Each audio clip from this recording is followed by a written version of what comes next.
வெளியூர் பயணமா ரிசர்வேஷன் கிடைக்கலையா? படிக்கட்டு ஏறி இறங்க ரொம்ப சிரமமா இருக்கா? டிராப் டாக்ஸி புக் பண்ணுங்க. ஒரு வழி கட்டணம் மட்டுமே. டிராப் டாக்ஸி எங்கும் எப்போதும்.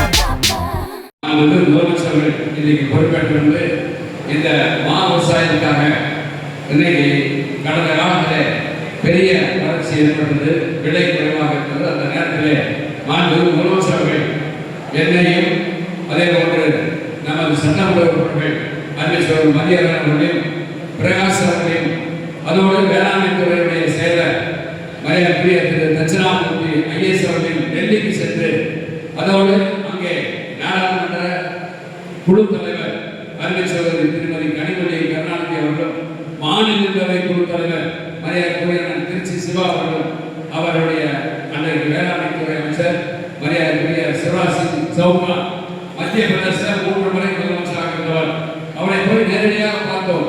பார்த்த உடனே அவர் நாங்கள் கேட்டது ஒன்றிய அரசு பாதிப்படக்கூடிய மாநில அரசு நாங்கள் பாதிப்படம் ஏற்றுக்கிறோம், விவசாயிகளுக்கு அந்த நிவாரண தொகை தர வேண்டும் என்று கோரிக்கை வைத்து பார்த்தோம். அவர்களும் தருவதாக ஒத்துக்கொண்டார்கள். ஆனால் தமிழ்நாட்டை சேர்ந்த அன்பழகன் என்ற ஒரு அதிகாரி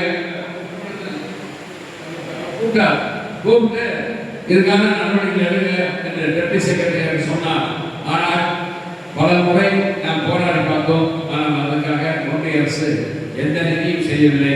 ஆனால் தாய்மலம் படுத்த மாண்புமிகு முதலமைச்சர்கள் இன்னைக்கு 4126 விவசாயிகளுக்கு பாதிக்கப்பட்ட விவசாயிகளுக்கு சுமார் 8,97,91,132 ரூபாய் மதிப்பிலான இன்னைக்கு நிவாரண உதவித்தொகை வழங்கப்படுகிறது.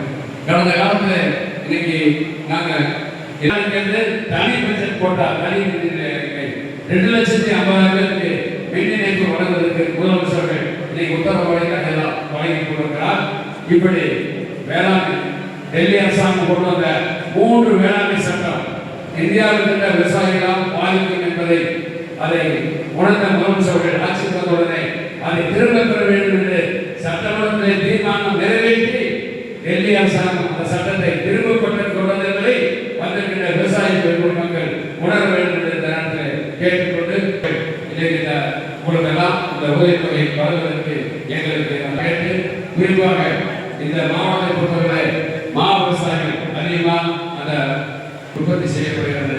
எனவே வருகிற காலத்தில் மாண்பு முதலமைச்சர்கள் உங்களுக்கு என்ன தேவை இருந்தாலும் அதே மாதிரி கோரிக்கை இருந்தால் அதை கண்டிப்பாக நிறைவேற்றி தருவார் என்பதை இந்த நேரத்தில் தெரிவித்துக் கொண்டு குறிப்பாக மாண்பு முதலமைச்சர்கள் பொறுப்பேற்ற முன்பு இன்னைக்கு தேர்வு செய்வது சொன்ன வாக்குறுதி மட்டுமில்லை, சொல்லாத வாக்குறுதியும் நிறைவேற்றி ஒரு நல்லாட்சி நடத்தி கொண்டிருக்கிறார். அப்படிப்பட்ட முதலமைச்சருக்கு நீங்கள்லாம் வருகிற காலத்திலே உறுதுணையாக ஆதரவாக